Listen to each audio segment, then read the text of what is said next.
Okay, year six, can we settle down, please? Thank you very much. Good morning, I hope you're all okay.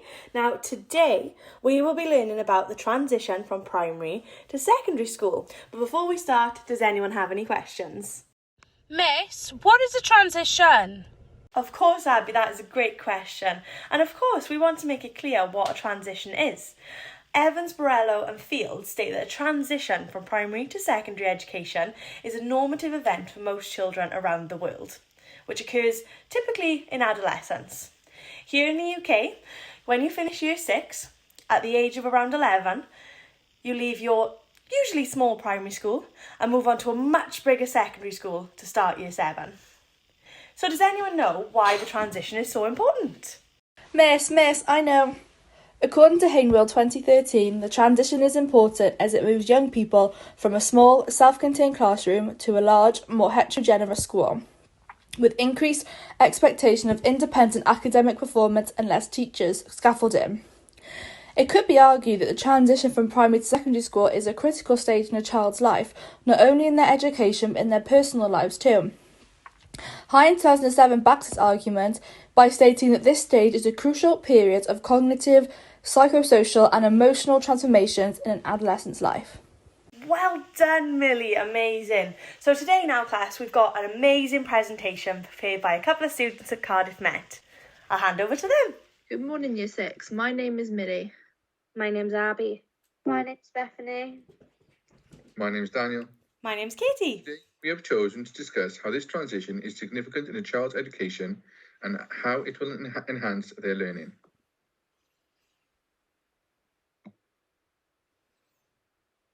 We will be looking at some of the struggles children can face when going through this transition. We will then look at the research that has been conducted regarding pupil expectations and experiences, and finally, using all the data we have covered, we will round back to our pedagogical focus and answer how does this enhance learning.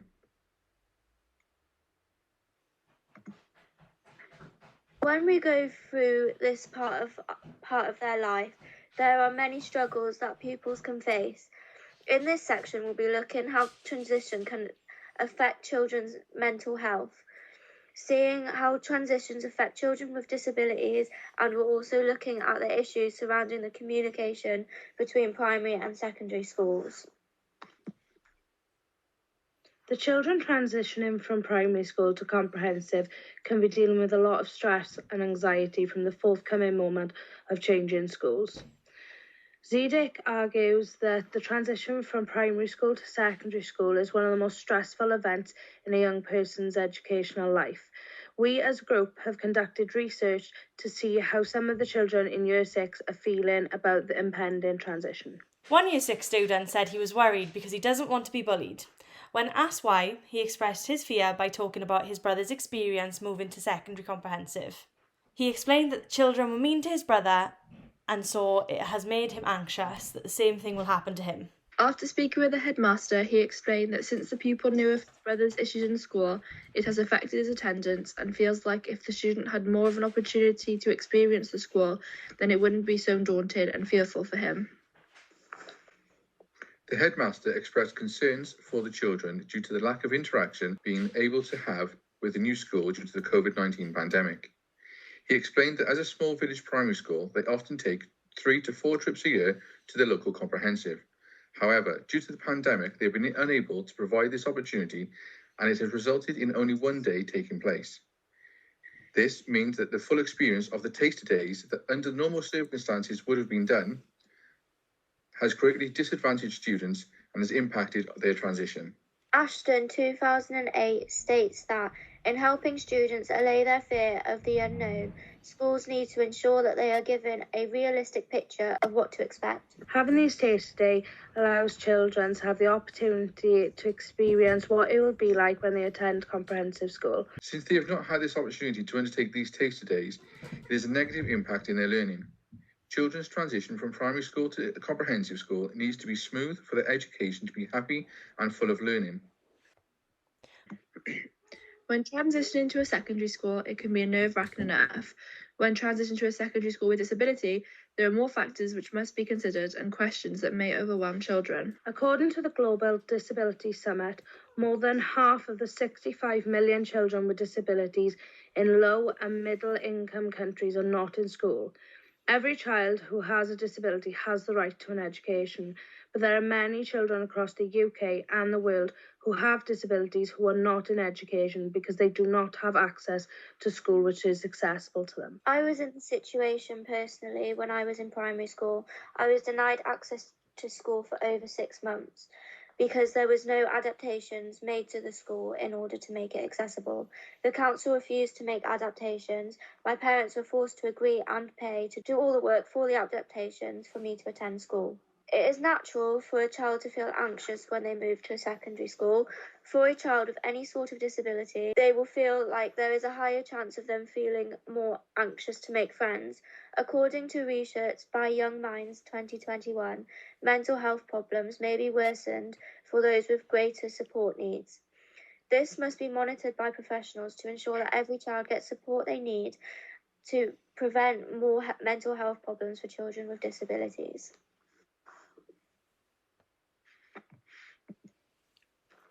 Communications between primary and secondary schools. A report conducted by Armstrong in 2015 suggests that schools have highlighted that since the year 2000, many schools have wanted inter-school collaboration to take place. They believe that there are many benefits, such as communication, and have stated some positive outcomes. The positives they have highlighted are the positive influence of inter-school collaboration on teachers and teaching, with practitioners reporting increased motivation to engage in professional dialogue with their colleagues. Knowledge mobilisation and a general shift towards more learning-orientated and inquiry-based cultures in schools that have been collaborating. The benefits they have stated are provides opportunities for leadership training and development as schools look to build leadership capacity to address the additional workload that accompanies the partnership work. Staff members have increased opportunities to take on leadership responsibilities both with and between schools, work with and observe leaders from other institutions. These statements highlight that there are many positives to be gained from the collaboration between schools. However, this does not state that they will consider the opinions of the people. It solely suggests and states that the benefits will be felt by the teachers and not the pupils. Scottish Government has highlighted this collaboration and stated that pupils believe there was a lack of communication between schools. They also state that a better dialogue between schools is needed in order to ensure that a continuity of pedagogical approach is met, and suggest that teachers should have the opportunities to work in each other's classes, with primary teachers working at secondary schools and secondary teachers working at primary schools. By allowing this approach, it will in turn allow for more cohesive understanding of the pedagogical approach that is made by teachers and will in turn have a positive impact on the student, allowing for the transition period to be more cohesive and not a nervous experience as it currently is. expectations and experiences. A study carried out by Hodgkins 2013 explored the primary to secondary transition. During this study, he found that children have a variety of expectations of what they are going to encounter when they start secondary school. The findings showed both positive and negative expectations.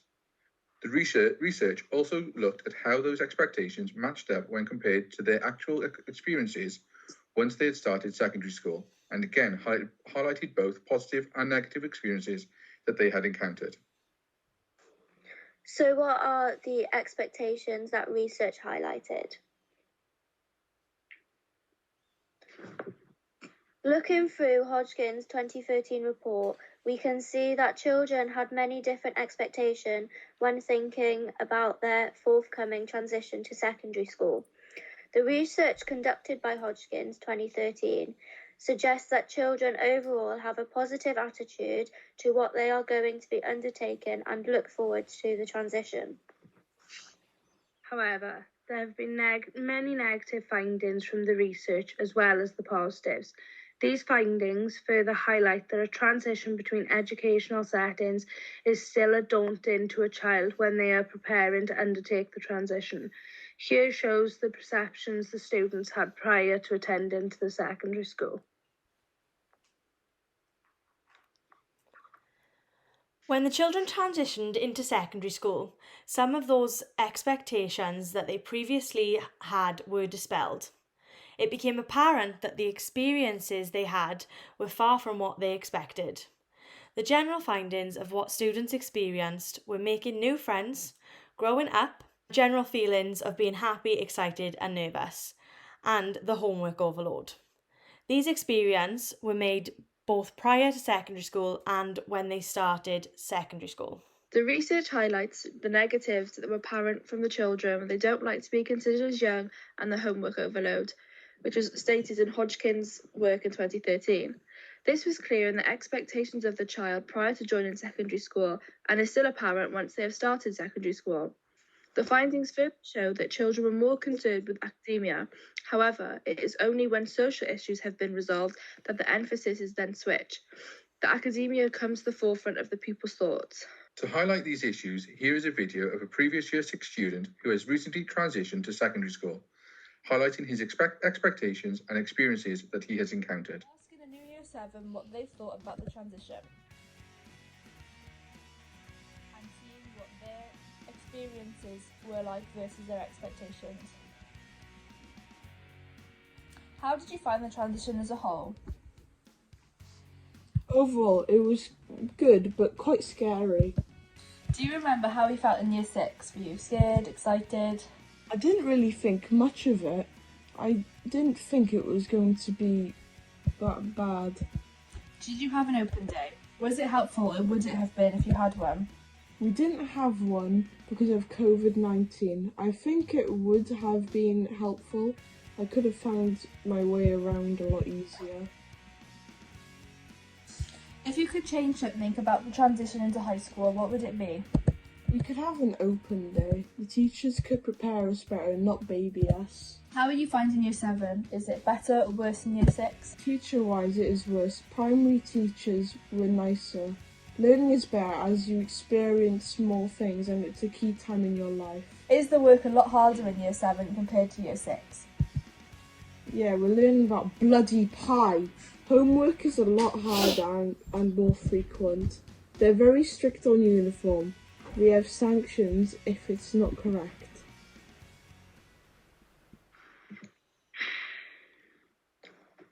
The impact of COVID-19. COVID-19 has impacted students with significant consequences. Education Scotland 2021 highlighted the fact that children and young people have experienced unexpected transition. Never before have students endured a transition whereby their schools have been closed, having to endure extended periods of time at home along with learning in a different school or centre. The UK Government 2020 further supports this by stating that children who were hardest hit by the school closures and restrictions have regressed in some basic skills and learning. Children have lost stamina in their reading and writing. Some have lost physical fitness, with others showing signs of mental distress. All of which can have a negative impact on the transition period that they would have endured during the pandemic. Williams 2020 highlighted the fact that due to the pandemic caused by COVID-19, children have been described as hidden victims. This further supports those findings of the Scottish Government and highlighted the fact that children would have suffered during this crisis more so than most. This pandemic would have brought out the worst fears in children. How can they make friends if they cannot go and see other children? How can they interact with others and learn from others? By establishing a more cohesive transition mechanism will allow for these fears to be eradicated and solved, allowing the student to gain the best possible start to their time at secondary school. Here is a short video on how one school in Dublin has tried to take away this fear. Starting in secondary school can be challenging in normal times. But this year, because of COVID-19, some of you might find adjusting even more difficult. We caught up with a group of girls who are using their experience to help welcome younger students to their school. We're here in Closter Breeder, Clondalkin, County Dublin, where this group of sixth-years has made a set of videos to help their first-year schoolmates adjust to these challenges and their new life in secondary school. Gloucester Breda has a history of students making helpful videos, but this year, their sixth years felt more than ever that their work could help new students to settle in. So basically, we made a school tour. So we filmed videos of a tour of the school with us three head girls. And it was really nice to have the opportunity to film these resources for incoming first years, because we knew how it was like to come into a whole new school building. Me starting first year, I was very shy. I was a really shy first year, but I think now with the videos that have been made and the new protocols that have been put in place, there's definitely a lot more relaxed between them because they know what they're coming into and they can see what the other years are feeling what it was like. I feel like this year's first year, like obviously they are kind of nervous and excited, but I feel like a bit more with the situation, it's a bit more kind of nerve-wracking.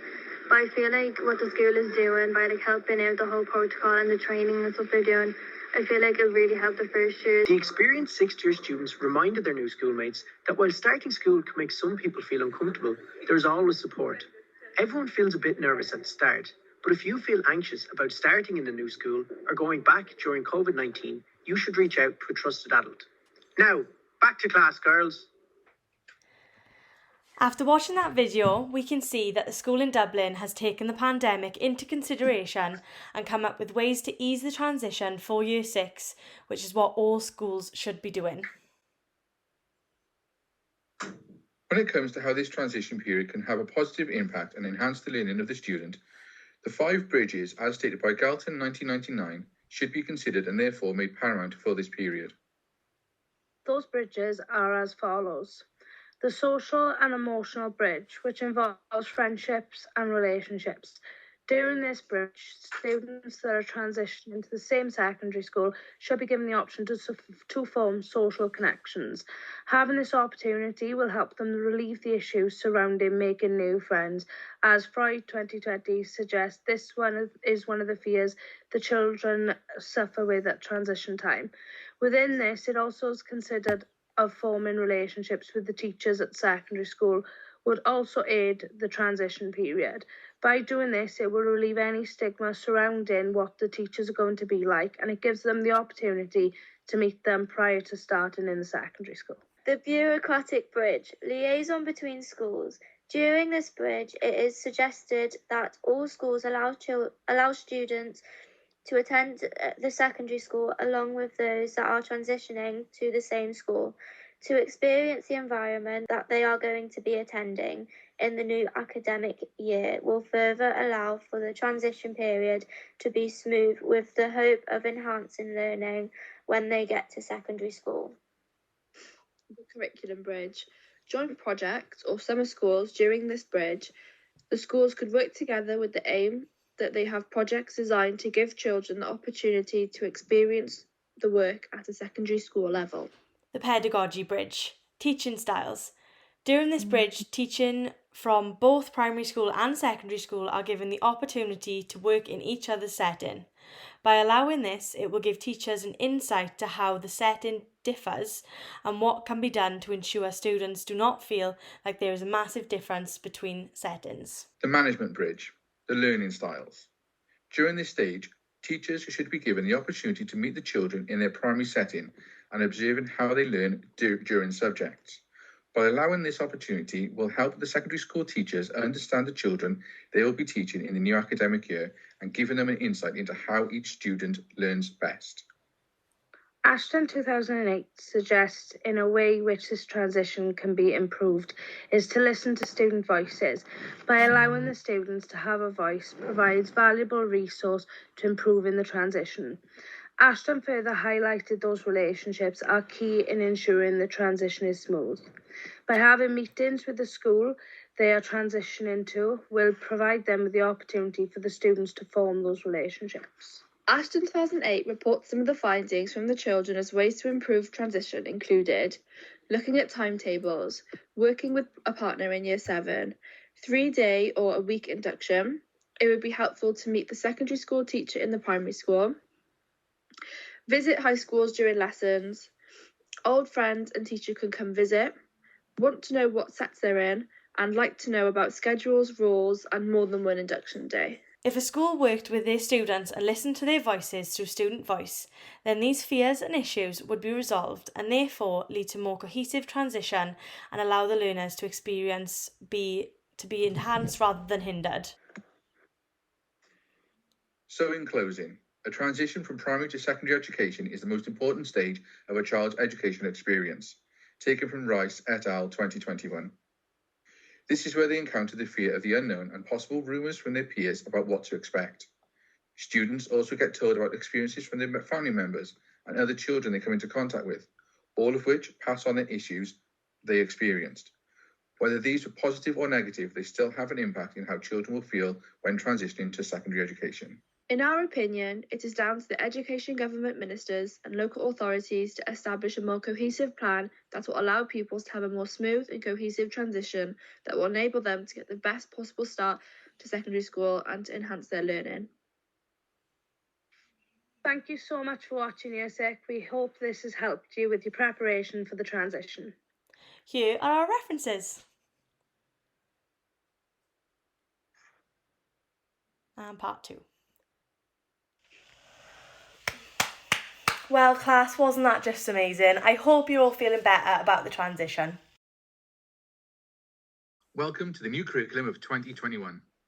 Murphy, Mufti and Kasim of 2009 stated, education is fluid and ever-changing. This statement highlights that education is a constant learning experience and students are always undertaking an educational experience. It is not restricted to educational settings, and therefore, with that in mind, we have taken the decision to design our curriculum with the aim of preparing students for secondary education. By implementing this curriculum, we aim to have a smooth and more cohesive transition from primary education to secondary education. When designing our new curriculum, we have investigated the current curriculums of the 4 nations within the UK. We have created our 4 aims, which have been tailored from Wales, Scotland and Northern Ireland aims.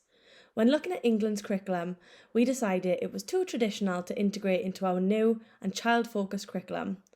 We have also included 6 pillars of education, which have been adapted from the areas of learning outlined in Wales's curriculum. The main purpose of our curriculum is to allow children to have the freedom to express themselves whilst learning about the world around them. They will be encouraged to make their own decisions whilst remaining within the set structure of the 4 aims of the curriculum. By following the aims of the curriculum, it will give the teacher a set structure to follow, but also allow for the freedom of change to enable the student's voice to be heard. This, in turn, will provide a positive impact on their transition from year group to year group and then finally onto secondary education. Our 2 main principles are trusting the teacher and hearing student voice. We have adapted these principles from the Donaldson report, Successful Futures. He states that the curriculum should be based on subsidiarity, commanding the confidence of all while encouraging appropriate ownership and decision-making by those closest to the teaching and learning process, which is where it should be easily understood by all, involving an entitlement to high-quality education for every child and young person and taking their account of their views into the context of the United Nations Convention of the Rights of the Child and those of parents, carers, wider society. We have also thought about underlying principles which will be included but have a lesser focus on. These are keeping the students engaged and an interactive and ensuring different learning environments are readily available for them.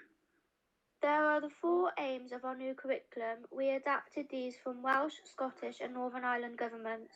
These will be explained in more depth in the next few slides. Aim 1. Empowered and accomplished pupils. This is taken from the Scottish and the Welsh governments. Students will have a clear understanding of what they have been taught previously and feel confident enough that they can take the information onto the next stages of learning. They will believe in themselves and strive to learn more and do better. Aim 2. Happy and healthy children. This is taken from the Welsh Government of 2020. Students will have a clear understanding of how to have a happy and healthy minds and bodies. This will enable them to not only feel confident in themselves, but also in their learning. Aim 3 is to have responsible and informed citizens. Students will understand their and their peers' rights and have a good understanding of past things that have happened in history to help them care about the world in the future. And finally, aim 4 is to create successful contributors. So students will be able to make responsible, informed choices that enable them to contribute towards society positively, including being economically aware. They will be able to independently use their personal finances and understand the importance of protecting our environment. There are 6 of our pillars of education in order of importance. We've taken inspiration from the Welsh Government's 6 areas of learning, as we truly believe that these areas are paramount to the development of a student. We decided to call them pillars as they uphold our education system, and we believe these pillars will aid the development of the child and further enhance their understanding and knowledge in preparation for secondary and further education. Now over to Katie in the gym. Students will have the opportunity to develop an understanding of healthy eating and an overall healthy lifestyle. It will also highlight key issues surrounding the physical and social and mental well-being of the individual, as well as others around them. It will give them a platform that will enable them to allow students to be comfortable enough to discuss personal circumstances without fear of ridicule. Now over to Millie in the library. Students will be given the opportunity to develop reading and writing skills. Firstly, they will develop skills that will allow them to converse with others. Secondly, they will use those skills to learn and develop reading skills. During the development of these skills, they will also be given the opportunity to develop their vocabulary of the given language through the medium of Welsh. They will firstly start with short phrases, giving them the ability to converse with the Welsh language. And finally, these skills will help their writing ability, giving them the opportunity to form written pieces to show understanding and development. Creativity, our pillar of education, number 3. This is the key pillar of our curriculum, as it allows the student to have more of a choice about how creative they want to be and how to express that creativity.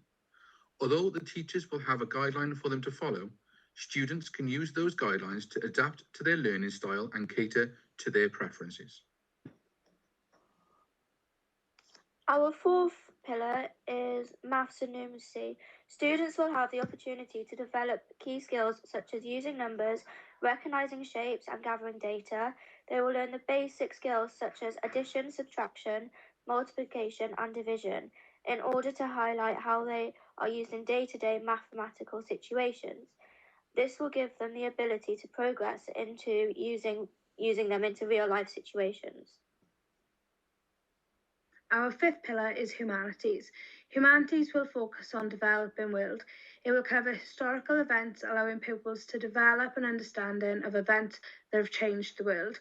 It will consider religious beliefs, providing knowledge and a clear understanding of how religions differ.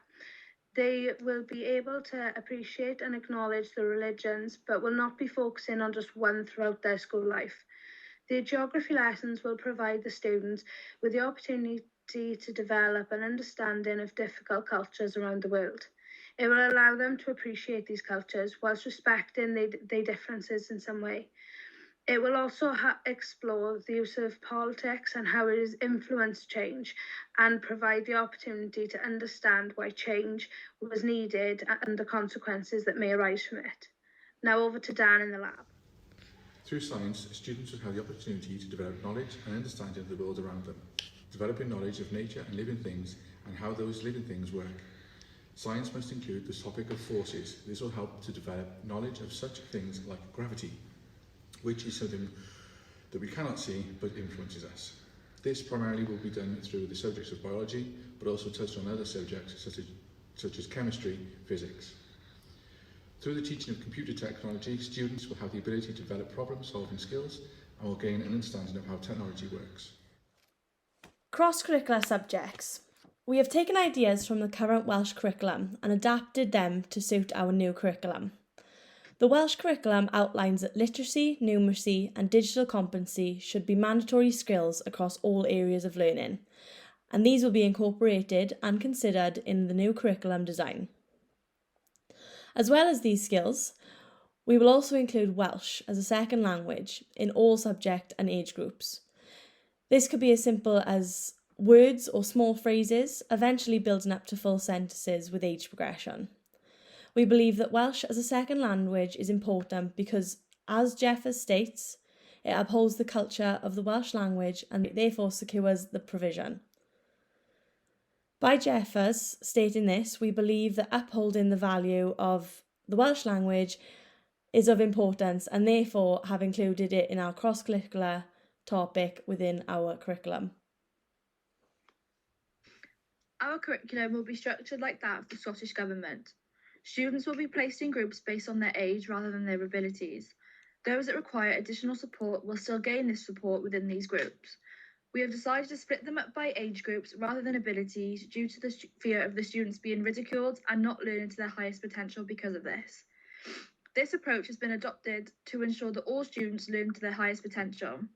This is shown when Donaldson stated, "Embody the entitlement of all children and young people, including those with severe, profound, or multiple learning difficulties, to a high-quality, broad, and appropriately balanced education throughout the period of statutory education."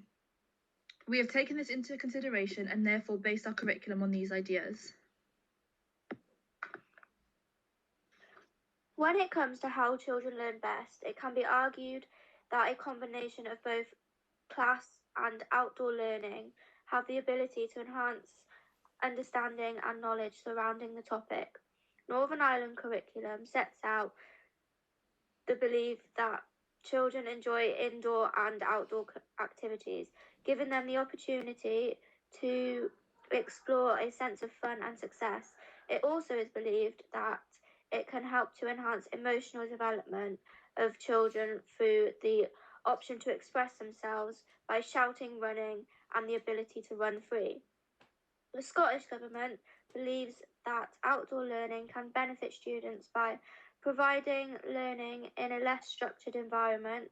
It allows for the child to learn in a much larger scale and provides the opportunity for multisensory development, in turn aiding the child to retain information and knowledge more effectively. Therefore, in our curriculum, we have taken the approach that children will conduct activities both inside and outside of the classroom in order for their development to reach the highest potential as a student. Learning outdoors enhances children's imaginations and enables for better concentration. Research shows that children having daily outdoor activities can help them sleep better at night. It can also increase the development of their motor skills. What is meant by developing motor skills is that they will end up having really good hand-eye coordination as they get older, and they'll be able to see natural treasures such as leaves. According to the NCT, outdoor learning can give children the encouragement for a healthy lifestyle as they get older. Looking at research, it is also known that while children are learning in a classroom, their seating arrangements in school are paramount. Teachers should look at the lay of the classroom. Now, please reference the video down below. The importance of the outdoor learning environment. Children learn through play. As such, the importance of the role of play in the life of a child is paramount. Even more so is the integral role that outdoor play in a natural environment plays in the life of a developing child. Our natural playgrounds allow for open-ended, multi-age sensorial play. Our natural playgrounds also offer a setting that encourages children to utilize their imagination. As Maria Montessori once said, "The land is where our roots are." The children must be taught to feel and live in harmony with the earth.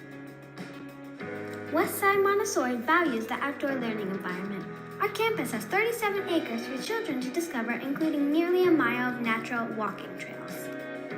Montessori teachers know firsthand the importance of going out and exploring nature. The fresh air, along with children's natural desire to explore their surroundings, is much more beneficial than staying inside the classroom. Thanks for watching our presentation and listening to our new curriculum. Here are our references.